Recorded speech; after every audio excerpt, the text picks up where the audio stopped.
بسم اللہ الرحمن الرحیم۔ بشار الاسد نام تو مسلمان جیسا ہے اور اپنے نام کے ساتھ یہ حافظ بھی لگایا کرتا ہے۔ بہت سے لوگ اس غلط فہمی کا شکار رہتے ہیں کہ شاید یہ بھی مسلمان ہوگا، اور زیادہ سے زیادہ یہ سوچ لیا جاتا ہے کہ شیعوں کی شاخوں میں سے کوئی شاخ ہوگی، اس سے اس کا تعلق ہوگا۔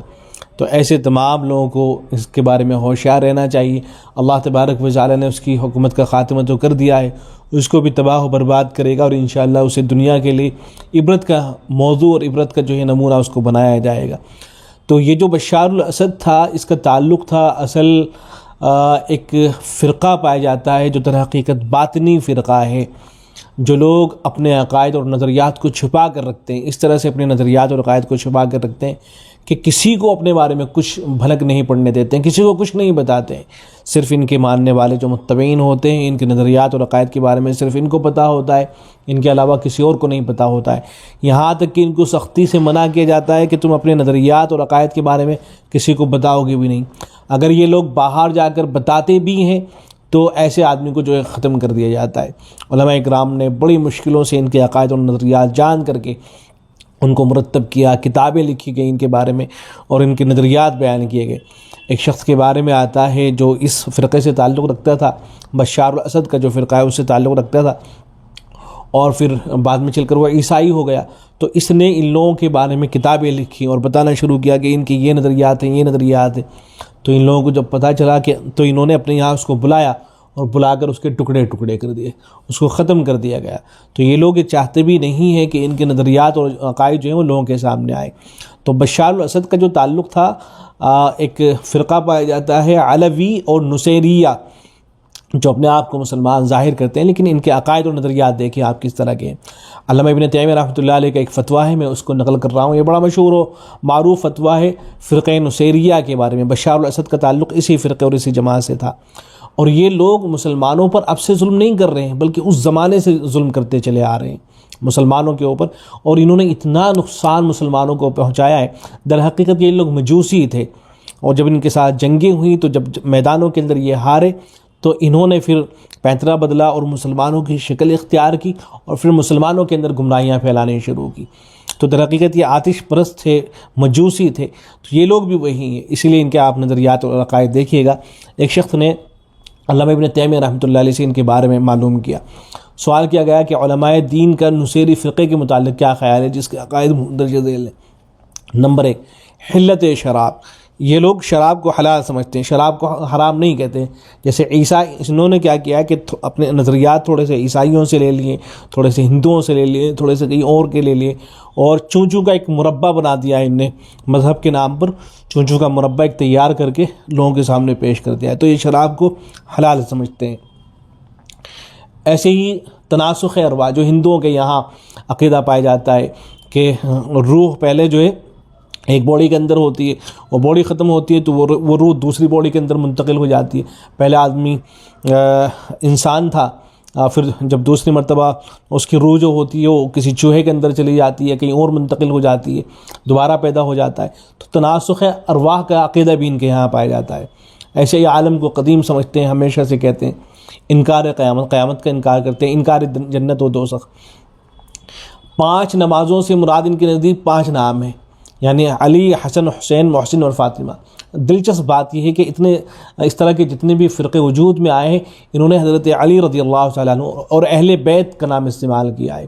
وجہ اس کی یہ ہے کہ اہل بیت سے مسلمانوں کو خصوصی تعلق رہا ہے، خصوصی محبت رہی ہے، اس لیے مسلمانوں میں حضرت علی رضی اللہ عنہ اور حضرت فاطمہ اور ان کی جو اولاد ہے ان کا نام لے کر بہت سے جو ہے فرقے وجود کے اندر آئے۔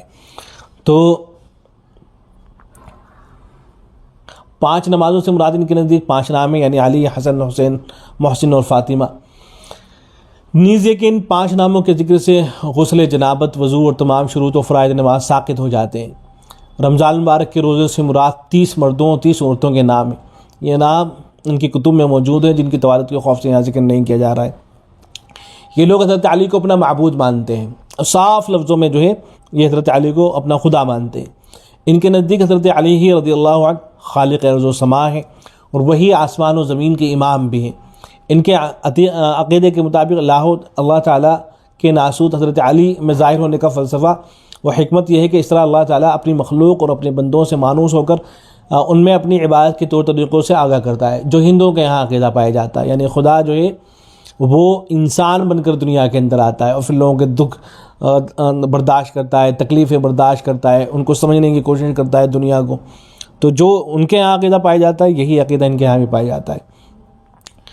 خطاب کے نام سے معروف اس عقیدے کے مطابق ان کے نزدیک کوئی شخص اس وقت تک نصیری نہیں کہلا سکتا جب تک کہ وہ اپنے شیخ اور معلم کے روبرو یہ حلف نہ اٹھائے کہ وہ اپنے دین اور اپنے مشائخ اور اپنے اکابر کے متعلق کسی کو آگاہ نہیں کرے گا، کسی کو نہیں بتاتے اپنے بارے میں، اور اگر کوئی بتا دیتا ہے اس کو مار تک دیتے ہیں یہ لوگ۔ نیز کسی ایسے شخص کو وعظ نصیحت نہیں کرے گا جو ان کے عقائد کا حامل نہ ہو۔ اس حلفیہ اقرار کے بغیر وہ ان کی شراب نوشی کے مجالس میں حصہ نہیں لے سکتا اور نہ ہی ان میں مناکحات کر سکتا ہے، نکاح کر سکتا ہے۔ ان کے عقیدے کے مطابق ہر زمانے کے لیے ایک امام کا ہونا ضروری ہے۔ ان کا عقیدہ یہ بھی ہے کہ ہر زمانے میں ایک اسم ہوتا ہے، اس کا ایک معنی ہوتا ہے جس کی تفصیل انہوں نے ذکر کر رکھی ہے۔ پھر آگے لکھتے ہیں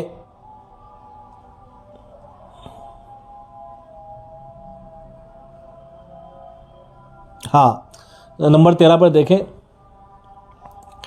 نمبر 12 علاوہ ازیں اور 5 ایتام اور 12 اماموں کی امامت اور معصومیت کا عقیدہ بھی رکھتے ہیں، جن کے نام ان کی کتابوں سے معلوم کیے جا سکتے ہیں۔ ان ائمہ کے بارے میں ان کا عقیدہ یہ ہے کہ وہ رب، حجاب اور باپ کی معیت میں ہر گھر کے اندر ظاہر ہوتے ہیں۔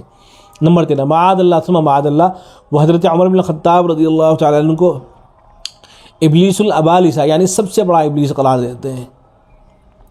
ان کے عقیدے کے مطابق حضرت عمر رضی اللہ تعالیٰ عنہ کے بعد اہل بیت میں حضرت ابلیسیت میں حضرت ابو بکر اور حضرت عثمان کا درجہ ہے، اور یوں یہ ترتیب بھی نیچے تک چلی جاتی ہے، علیہ باللہ، یعنی صحابہ کرام کو نعوذ باللہ شیطان سمجھتے ہیں۔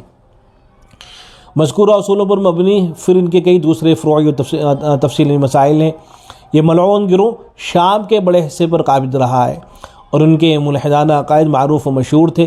جب تک انگریز ساحلی ممالک پر قابض رہا ان کے حالات زندگی سے پوشیدہ رہے، تاکہ علماء اسلام اور سنجیدہ قسم کے لوگوں نے ان کے اسرار اور مخفی عقائد سے آگاہی حاصل کرنے کے لیے ان سے روابط قائم کیے، اور اس طرح ان کے پوشیدہ اور گمراہ کن عقائد کا بھانڈا چکنا چور ہو گیا، اور لوگوں کو ان کے حالات کا علم ہونے کے بعد ان نصیریوں کے دور وبال کا آغاز ہوا۔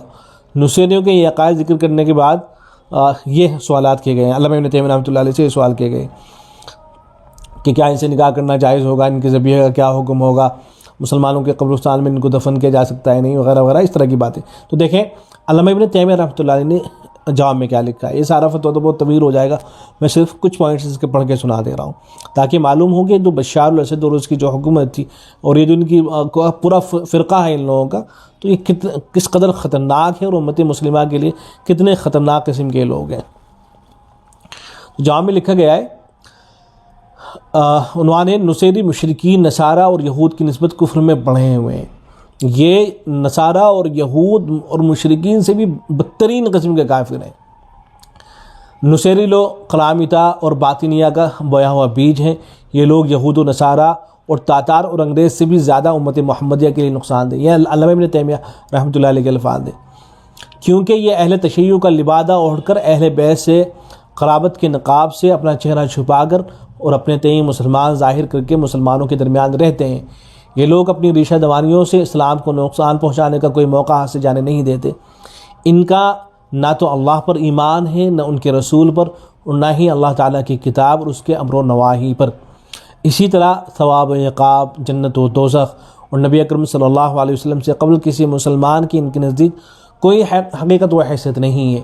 ادیان و ملل سابقہ میں سے یہ لوگ کسی بھی دین اور ملت کو نہیں مانتے اور کتاب الہی کی اپنے مذموم عقائد اور مجموعہ علم باطن کے مطابق تعویل کرتے ہیں۔ یہ کہتے ہیں جو قرآن مجید کے اندر لکھا ہوا رہتا ہے وہ اس کے سے مراد نہیں ہے، بلکہ ہم نے جو سمجھا ہے وہ اس سے مراد ہے۔ نصیری ملحد اور بے دین ہیں۔ اسماء ربانی اور کلام پاک کی تحریف کرنے پر یہ لوگ حد سے بڑھے ہوئے ہیں، کیونکہ ان کا اصل مقصد ایمان و شریعت کا انکار ہے، جبکہ ظاہراً شرائع اسلام کی حقیقت کو بھی تسلیم کرتے ہیں۔ ان کے نزدیک 5 نمازوں سے مراد ان کے پوشیدہ عقائد کو پہچاننا ہے، روزے سے مراد ان مخفی عقائد کو صیغہ راز میں رکھنا ہے، اور حج بیت اللہ کا مفہوم ان کے عقیدے کے مطابق اپنے شیخ کی زیارت کرنا ہے۔ شیخین حضرت ابوبکر اور حضرت عمر رضی اللہ تعالیٰ عنہما کو یہ ابو لہب کے 2 ہاتھ نعوذ باللہ ثم نعوذ باللہ تبت یدا ابی لہب و تب قرار دیتے ہیں، اور حضرت علی کو النبی العظیم والامام المتین یعنی عظیم خبر اور صاحب قوت امام مانتے ہیں۔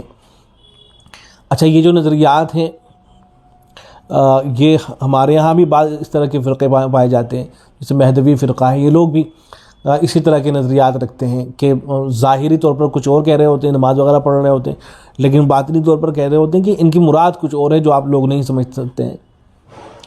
نصیری اسلام کے دشمن ہیں، ان لوگوں نے اسلام اور اہل اسلام کے خلاف اپنے بغض اور نفاق کا اظہار کرنے کے لیے کئی تصنیفات کی ہیں۔ علاوہ ازیں انہیں جب بھی موقع ملتا ہے یہ لوگ مسلمانوں کا خون بہانے سے ڈرے گا۔ یہ علامہ ابن تیمیہ رحمۃ اللہ علیہ لکھ رہے ہیں اپنے زمانے کے اندر، تو سوچے کب سے مسلمانوں پر ظلم ڈھاتے چلے آئے ہیں۔ انہوں نے ایک مرتبہ حجاج کرام کا قتل کر کے بیر زمزم میں پھینک دیا۔ جو حجاج حاجی ہوتے ہیں تو ان کو بیر زمزم کے اندر انہوں نے قتل کر کے پھینک دیا تھا۔ پھر یہ لوگ حجر اسود کو اٹھا لے گئے جو ایک عرصے تک ان کے پاس رہا۔ انہوں نے لاتعداد مسلمانوں اور عمرا کو شہید کیا۔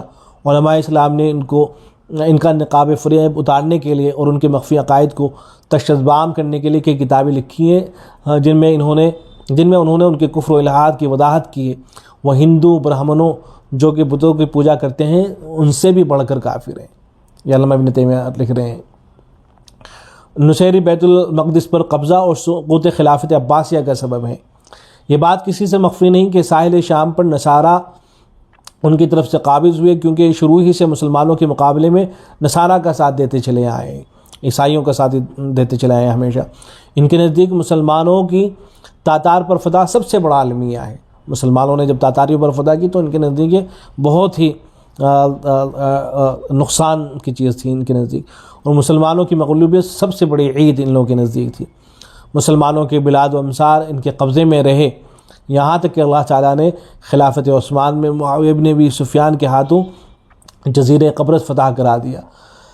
ساحل شام پر ان کی کثرت ہوئی تو یہ علاقہ نصارہ کے قبضے میں آ گیا۔ پھر صلیبیوں کے بیت المقدس پر قابض ہونے میں انہوں نے جو کردار ادا کیا وہ کسی سے مخفی نہیں، تاکہ اللہ تعالیٰ نے مسلمانوں میں نور الدین زنگی شہید رحمہ اللہ اور صلاح الدین ایوبی جیسے مجاہدین پیدا کیے، جنہوں نے نصارہ سے اپنے علاقے واپس لیے، اور ارض مصر کو بھی جس پر صلیبی 2 صدیوں سے قابض چلے آ رہے تھے فتح کیا۔ مسلمانوں کی ان کامیابیوں کو دیکھ کر نصیریوں اور صلیبیوں نے آپس میں گٹھ جوڑ کر لیا، مگر مجاہدین اسلام کے سامنے نہ ٹھہر سکے، اور یوں مصر و شام میں پھر سے اسلام کی دعوت پھیلنے لگی۔ تاتاری بغداد میں انہی نصیریوں کے ذریعے سے داخل ہوئے اور سقوط بغداد کا المیہ پیش آیا۔ اس سلسلے میں نصیر توسی کا کردار ڈھکا چھپا نہیں ہے، جو کہ ان کا سرکردہ امام اور وزیر تھا۔ تو دیکھیں انہوں نے کتنا زیادہ مسلمانوں کو نقصان پہنچایا ہے ہمیشہ تاریخ کے اندر۔ ان کے دیگر نام ذکر کر رکھے ہیں، نصیری ظاہر میں رافضی اور باطن میں کافر محض۔ یہ تفصیل علامہ ابن تیمیہ رحمۃ اللہ علیہ نے کر رکھی ہے۔ علامہ ابن تیمیہ رحمۃ اللہ علیہ کا جو فتویٰ ہے یہ آپ اگر دیکھنا چاہیں تفصیل کے ساتھ میں تو ان کے جو فتاویٰ کا مجموعہ ہے اس میں عربی زبان میں وہاں دیکھا جا سکتا ہے۔ تو اس سے آپ اندازہ لگا سکتے ہیں کہ کتنے خطرناک قسم کے لوگ تھے جو مسلمانوں پر اب تک حکومت کر رہے تھے۔ بہت سے لوگ ان کو مسلمان سمجھتے ہیں، در حقیقت ایسا ہے نہیں، مسلمانوں سے ان لوگوں کو کچھ لینا دینا نہیں ہے۔ السلام علیکم ورحمۃ اللہ۔